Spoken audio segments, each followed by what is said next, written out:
Conceitos de análise convexa.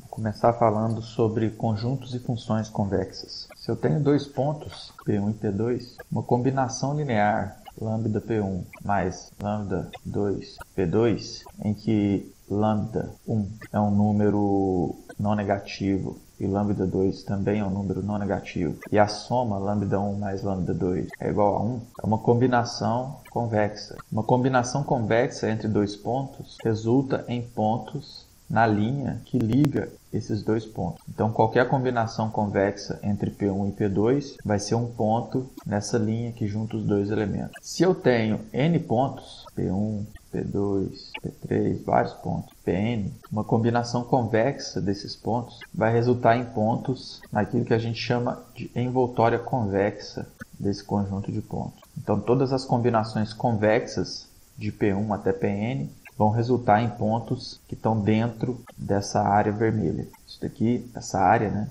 é chamada de envoltória convexa. Um conjunto X é convexo se dados quaisquer dois pontos, P1 e P2, em X, o ponto lambda P1 mais 1 menos lambda P2 pertencer a X para todo lambda entre 0 e 1.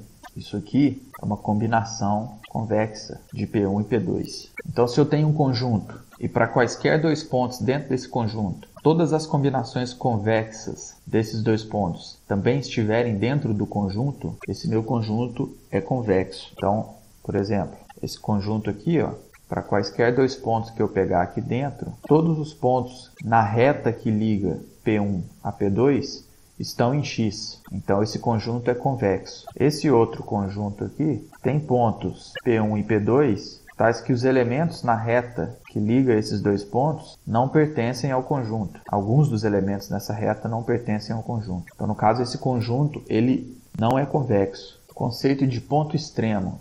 Um ponto X de um conjunto convexo X grande é chamado de ponto extremo se ele não puder ser representado como combinação convexa estrita de dois pontos distintos, P1 e P2 de X. Uma combinação convexa estrita é uma combinação em que esse multiplicador lambda ele não pode ser nem 0 e nem 1. Então, são os pontos na reta que liga P1 a P2 que não são iguais nem a P1 e nem a P2. Então, um ponto extremo ele não pode ser representado como combinação convexa estrita de dois pontos distintos. Isso vai acontecer em conjuntos poliedrais. Se eu tenho um conjunto dessa forma aqui, os cantos desse conjunto eles são pontos extremos. Esses pontos eles não podem ser representados como combinação de outros dois pontos dentro do conjunto. Se eu pego um ponto aqui, esse ponto ele pode ser representado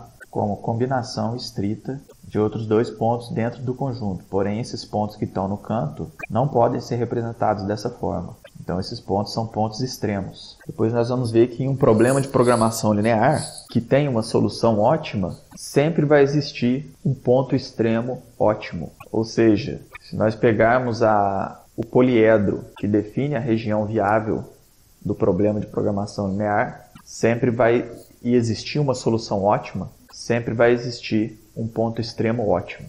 Hiperplanos e semiespaços. Dado um vetor P em Rn e um escalar K, conjunto dos pontos X em Rn, tais que o produto interno de P e X é igual a K, é chamado de hiperplano. Se P for bidimensional, os pontos X que satisfazem a equação Px igual a K definem uma reta. Então, se P for bidimensional, a minha equação Px igual a K vai definir uma reta no meu espaço bidimensional. Se P for tridimensional, essa equação ela vai definir um plano. E se P for n-dimensional, essa equação define uma generalização da reta e do plano chamada de hiperplano. O vetor P ele é normal ao hiperplano. Isso significa que se eu tenho o meu hiperplano e eu tenho o meu vetor P que define esse hiperplano, dado um ponto x0 nesse hiperplano e um ponto x qualquer, então o produto interno de P com x menos x0 sempre vai ser zero. O hiperplano ele sempre divide o espaço em dois semi-espaços. Então, eu tenho o meu espaço, o meu hiperplano vai cortar o espaço em 2. Todos os pontos y no semi-espaço para onde P aponta, eles satisfazem PY maior do que K. Todos os pontos y do lado inverso satisfazem PY menor do que K. E todos os pontos em cima da reta ou do hiperplano definido por P, eles satisfazem PY igual a K. Conceito de raio e direção. Dado um ponto x0 e um vetor D, o conjunto de todos os pontos que podem ser escritos como x0 mais lambda D para um lambda não negativo é chamado de raio. Então, o raio é o conjunto de todos os pontos na linha que parte de x0 e segue na direção D, indefinidamente. D, que deve ser diferente de zero, é chamado de vetor direção do raio. Se eu tenho um conjunto convexo x ilimitado, ou seja, não é possível colocar uma esfera envolvendo o meu conjunto x, nós dizemos que D é uma direção do conjunto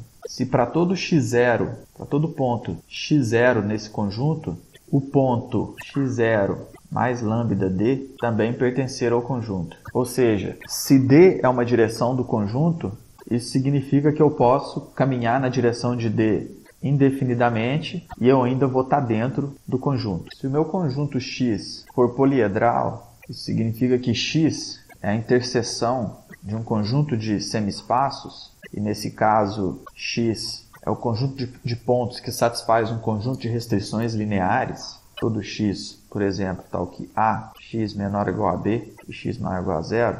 O meu vetor D, um vetor D qualquer, ele só vai ser direção se e somente se A vezes D for menor ou igual a zero e D for maior ou igual a zero.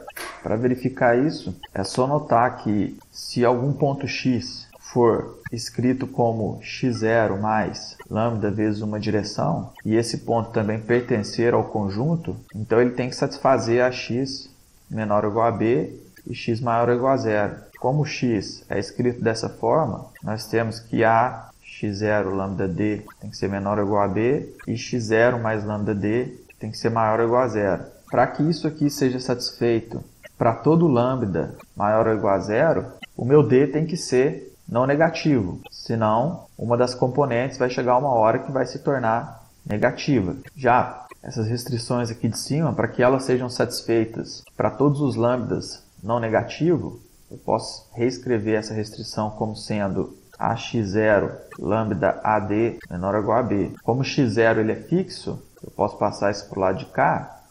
Eu tenho que lambda AD tem que ser menor ou igual a B menos AX0. Isso daqui é uma constante, é um vetor constante. E eu tenho que, para todo lambda não negativo, meu lambda AD tem que ser menor ou igual a essa constante. Isso só vai ser possível se todas as componentes do vetor AD forem menores ou iguais a zero. Se alguma das componentes do vetor AD for positiva, vai existir um lambda, tal que esse lambda vezes esse valor positivo vai ser maior do que essa constante.